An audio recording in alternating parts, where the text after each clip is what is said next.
ప్రభు నామమునకు మహిమ కలుగును గాక. ఈ ఉదయకాల సమయంలో ఈ రీతిగా దేవుని యొక్క వాక్యాన్ని మీతో పంచుకునే ధన్యతను ప్రభు నాకు ఇచ్చినందుకు దేవునికి కృతజ్ఞతాస్తుతులు చెల్లిస్తూ ఉన్నాను.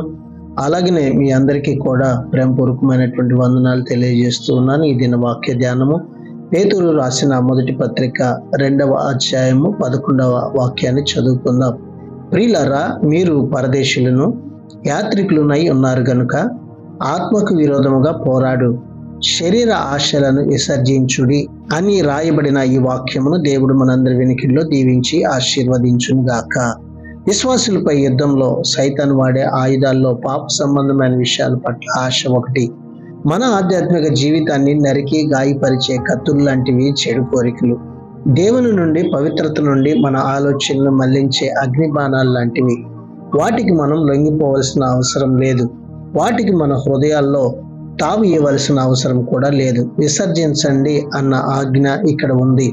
దేవుని కృప మూలంగా మనం అలా చేయగలం అని అర్థము. ప్రతి చెడు తలంపుల నుండి పూర్తిగా విడుదల పొందడమే మన గమ్యంగా పెట్టుకోవాలి. ప్రార్థన.